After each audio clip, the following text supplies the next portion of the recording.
बिस्मिल्लाहिर्रहमानिर्रहीम। अस्सलाम वालेकुम स्टूडेंट्स। बच्चों, आज के लेक्चर के अंदर हम डिस्कस करेंगे सेल वॉल का पार्ट नंबर 3। तो आज के लेक्चर के अंदर हम मुख्तलिफ ऑर्गेनिजम्स के अंदर सेल वॉल की कंपोजिशन को देखेंगे कि सेल वॉल किस चीज़ से मिलके बनी हुई होती है। तो सबसे पहले हम स्टार्ट करते हैं सेल वॉल ऑफ एल्गी। कहता है इसकी कंपोजिशन क्या होती है, ये किस चीज़ से मिलके बनी होती है। It contain cellulose and variety of glycoproteins. इसमें एक हमारे पास सेलुलोज होती है जो एक कार्बोहाइड्रेट है, एंड वैरायटी ऑफ ग्लाइकोप्रोटीन, और मुख्तलिफ तरह की ग्लाइकोप्रोटीन्स होती हैं। तो बच्चों, ग्लाइकोप्रोटीन्स, ग्लाइकोलिपिड्स, न्यूक्लियोलिपिड्स, इस तरह की टर्म्स को पढ़ने से पहले आप लोगों ने बायोमॉलिक्यूल्स के बारे में सुना हुआ। हमारे पास 4 तरह के बायोमॉलिक्यूल्स होते हैं। पहला बायोमॉलिक्यूल हमारे पास है carbohydrate, lipid, proteins, lipids, nucleic acid, DNA या फिर आरएनए।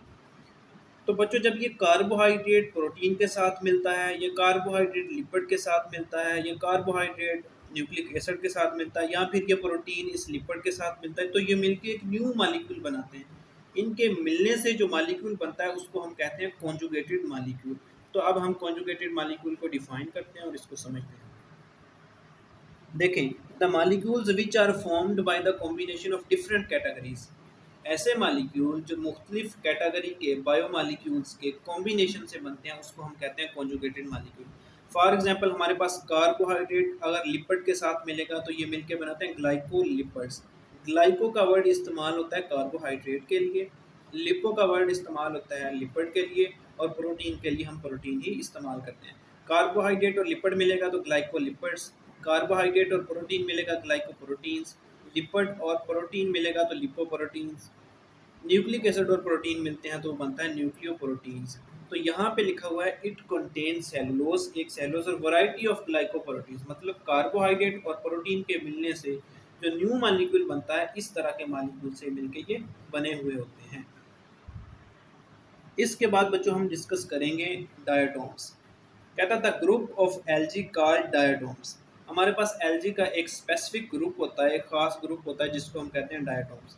कहता synthesize their cell wall from silicic acid. ये जो डायटोम्स हैं ये अपनी सेल वॉल को सिलिसिक एसिड से प्रिपेयर करते हैं। कैसे? कहता था acid is polymerized, acid polymer बनाता है इनसाइड सेल्स, सेल के अंदर। Then the wall is extruded to protect the cells. उसके बाद सेल वॉल फैलती है, सेल वॉल बनती है इस सेल को प्रोटेक्ट करने के लिए। बच्चों, इस बात को समझें। कहता मोस्टली डायटोम्स लिव इन वाटर। ज़्यादातर हमारे पास जो इस कैटेगरी की एल्गी है ये रहती है पानी के अंदर। तो बेटा, वाटर के अंदर हमारे पास होता है सिलिसिक एसिड। तो ये जो डायटोम्स हैं ये सिलिसिक एसिड एक मोनोमर है, मोनोमर मिलके छोटा यूनिट है, सिलिसिक एसिड एक छोटा यूनिट है, ये मिलके बनाएगा सिलिका जो एक पॉलीमर है, बड़ा यूनिट है। मोनोमर्स जब मिलते हैं तो वो मिलके पॉलीमर बनाते हैं। जिस तरह हमारे पास अमाइनो एसिड्स होते हैं, जब मुख्तलिफ अमाइनो एसिड मिलते हैं तो वो मिलके बनाते हैं प्रोटीन। कहता सिलिसिक एसिड को ये पानी से यहाँ से लेके जाएगा अपनी बॉडी के अंदर, और अपनी बॉडी के अंदर ये मोनोमर्स मिलके, सिलिसिक एसिड के मोनोमर मिलके एक पॉलीमर बनाते हैं जिसको हम कहते हैं सिलिका। तो ये वाला सिलिका जो है वो बाद में इसकी सेल वॉल को प्रिपेयर करेगा। सिलिका इसकी सेल वॉल को प्रिपेयर करेगा जो इस सेल को प्रोटेक्ट करती है। इसके बाद बच्चों, आप लोगों की बुक के अंदर एक पॉइंट लिखा है इफेक्ट ऑन ग्रोथ, के डायटोम्स जो हैं वो सिलिसिक एसिड से अपनी सेल वॉल प्रोटेक्ट बनाते हैं। इसकी ग्रोथ के ऊपर एक इफेक्ट होता है। कहता था synthesise of silica cell wall. Silica से सेल वॉल को सिंथेसाइज करना रिक्वायर लेस एनर्जी, इसके लिए कम एनर्जी की ज़रूरत होती है। That's why there are higher growth rate in diatoms. तो बच्चों, इनको अपनी सेल वॉल प्रिपेयर करने के लिए कम एनर्जी की ज़रूरत होती है, जिसकी वजह से ये अपनी बाकी की एनर्जी अपनी रिप्रोडक्शन के लिए, अपनी ग्रोथ के लिए इस्तेमाल करते हैं। कहते हैं प्लांट्स की सेल वॉल के लिए बहुत ज़्यादा एनर्जी चाहिए होती है। प्लांट्स जो हैं वो अपनी सेल वॉल को प्रिपेयर करते हैं सेलुलोज से, हेमीसेलुलोज से, पेक्टन से। तो प्लांट की निस्बत ये कम एनर्जी से अपनी जो है वो सेल वॉल को सिलिसिक एसिड के मोनोमर्स को जोड़ के सिलिका बनाते हैं, और सिलिका से अपनी सेल वॉल बनाते हैं जिसको बनाने के लिए कम एनर्जी की ज़रूरत होती है, और ये बाकी की एनर्जी अपनी ग्रोथ के लिए इस्तेमाल करते हैं। इसकी वजह से डायटोम्स की ग्रोथ रेट दूसरी ग्रुप ऑफ एल्गी से ज़्यादा होती है। इसके बाद बच्चों हम डिस्कस करते हैं cell wall of fungi, fungus की सेल वॉल की कंपोजिशन। कहता है it is composed of chitin. बच्चों ये इंपॉर्टेंट एफएससी के लिए एमसीक्यूज है, ये इंतहाई इंपॉर्टेंट एमसीक्यूज है, ये एमडी कैट के अंदर भी पूछा जा सकता है। कहता है it is composed of chitin same carbohydrate that give strength to exoskeleton of insects. बच्चों हमारे पास जो इंसेक्ट्स हैं इनकी आउटर कवरिंग को एक्सोस्केलेटन, एक्सोस्केलेटन एक होता है एंडोस्केलेटन, एक होता है एक्सोस्केलेटन।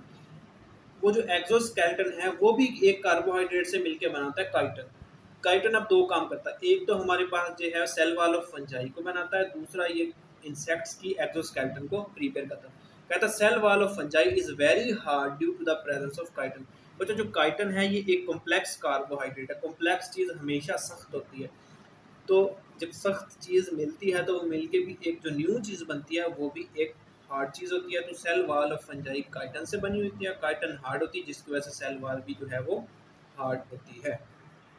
इसके बाद बच्चों हम डिस्कस करेंगे सेल वॉल ऑफ प्रोकैरियोट्स। बच्चों प्रोकैरियोट्स हमारे पास बैक्टीरिया, आर्कियोबैक्टीरिया, आर्कियोबैक्टीरिया हमारे पास होते हैं ओल्ड बैक्टीरिया। कहता है the cell it is composed of peptidoglycan. जो हमारे पास न्यू बैक्टीरिया हैं, प्रेजेंट बैक्टीरिया हैं, ट्रू बैक्टीरिया, उनकी सेल वॉल कंपोज्ड होती है पेप्टाइडोग्लाइकेन। बच्चों फिर वही हमारे पास ये एक बायोमॉलिक्यूल है, पेप्टाइड वर्ड शो करता है प्रोटीन को, चेन ऑफ अमाइनो एसिड। बच्चों जब अमाइनो एसिड्स मिलते हैं तो वो मिलके बनाते हैं प्रोटीन्स, लेकिन जब अमाइनो एसिड मिलते हैं तो उनके दरमियान जो बॉन्ड बनता है दो अमाइनो एसिड के दरमियान, जो उसको हम कहते हैं पेप्टाइड बॉन्ड। इसकी वजह से हम चेन ऑफ अमाइनो एसिड के लिए एक वर्ड यूज़ करते हैं जिसको हम कहते हैं पेप्टाइड। तो पेप्टाइडो ग्लाइकेन, ग्लाइकेन हमने पीछे भी शो पढ़ा है, ग्लाइको वर्ड शो करता है कार्बोहाइड्रेट को। तो ग्लाइको प्रोटीन पेप्टाइडोग्लाइकेन मतलब प्रोटीन और कार्बोहाइड्रेट के मिलने से जो मॉलिक्यूल बनता है, बायोमॉलिक्यूल, उससे बैक्टीरिया की सेल वॉल बनी हुई होती है। उसके बाद बच्चों हम डिस्कस करते हैं cell wall of archaeobacteria. Archaeobacteria mean old bacteria. कहता है according to scientist life start from archaeobacteria. साइंसदानों के मुताबिक हमारे पास जो जिंदगी है ये स्टार्ट हुई थी आर्कियोबैक्टीरिया से। क्योंकि एवोल्यूशन के लिए किसी ना किसी ऑर्गेनिज्म का सबसे पहले बनना ज़रूरी है, तो साइंसदान कहते हैं जो इस दुनिया के अंदर सबसे पहले ऑर्गेनिज्म बना था वो एक आर्कियोबैक्टीरिया था। कहता है नो पेप्टाइडोग्लाइकन। जो आजकल के बैक्टीरिया हैं, ट्यूब बैक्टीरिया हैं, उनकी पेप्टाइडोग्लाइकन तो बनी हुई होती है, सेल वॉल तो बनी हुई होती है पेप्टाइडोग्लाइकन से, लेकिन जो ये बैक्टीरिया आर्कियोबैक्टीरिया में पेप्टाइडोग्लाइकन नहीं होती। Composed of different polysaccharides, poly mean many, saccharide mean units. हमारे पास कार्बोहाइड्रेट्स तीन तरह के होते हैं, मोनोसेकेराइड्स, डाइसेकेराइड्स और पॉलीसेकेराइड्स। पॉलीसेकेराइड इस कम्प्लेक्स कार्बोहाइड्रेट है, ये मिलते हैं और प्रोटीन जो है वो मिलकर बनाते हैं बैक्टीरिया की सेल वॉल, आर्कियोबैक्टीरिया। तो बच्चों यहाँ पे एक पॉइंट लिखा हुआ है, carbohydrates and proteins form cell wall separately not collectively. जो आर्कियोबैक्टीरिया हमने पीछे पढ़ा था कार्बोहाइड्रेट और प्रोटीन मिलकर बनाते हैं ग्लाइकोप्रोटीन, लेकिन यहाँ पे कार्बोहाइड्रेट मतलब पॉलीसेकेराइड और प्रोटीन्स अलग अलग मिलते हैं। ये एक दूसरे के साथ मिलकर पहले बायोमॉलिक्यूल नहीं बनाते, बल्कि ये आपस में भी मिल सकते हैं, पॉलीसेकेराइड के साथ प्रोटीन, लेकिन ये ग्लाइकोप्रोटीन की फॉर्म में नहीं बल्कि सेपरेटली मिलते हैं और मिलकर बनाते हैं आर्कियोबैक्टीरिया की सेल वॉल। तो बच्चों ये देखने में इंतहाई छोटा सा एक काम है, 5 MCQs 4 MCQs को डिस्कस करने में हमें ज़्यादा से ज़्यादा 2-3 मिनट लगते हैं, लेकिन at the end of day आप लोगों को इस बात का इतना फ़ायदा होगा कि आप लोग सोच भी नहीं सकते। क्योंकि आप लोग हर टॉपिक के 5 MCQs को अगर सोल्व करते हैं, वो भी फ्रेश माइंड के साथ टॉपिक को समझने के बाद, तो जब आपका चैप्टर कंप्लीट होगा, अगर आप लोगों के 40 टॉपिक हैं तो आप लोगों के 200 MCQs हो चुके होंगे। तो एक चैप्टर के 200 MCQs को FSC के साथ साथ करना एक बहुत बड़ी बात है। तो बच्चों जब MD कैट का एग्ज़ाम होता है तो 1,60,000 बच्चे ने आपस में कम्पीट करना होता है, जिसमें आधे से ज़्यादा तो रिपीटर होते हैं। तो रिपीटर अपना पूरा साल अपनी प्रिपरेशन करते हैं, मुख्तलिफ हमारे अकेडमियों के अंदर ज्वाइन करते हैं और जो है MCQ सॉल्व करते हैं, प्रैक्टिस कर रहे होते हैं। तो अगर आप लोग बच्चों फ्रेश माइंड के साथ सिर्फ FSC करने के बाद अपीयर होते हैं MD कैट के अंदर, एंटी टेस्ट की प्रिपरेशन के अंदर, तो आप लोग सोचें कि उनसे कितना पीछे होंगे। तो आप लोगों के लिए ज़रूरी है कम से कम छोटा छोटा काम अपने टॉपिक के साथ साथ जो है वो 5-5 MCQs को सॉल्व करते जाएँ। इंशाल्लाह इसका आप लोगों को बहुत फ़ायदा होगा। कहता था cell wall of algae primarily consist of cellulose.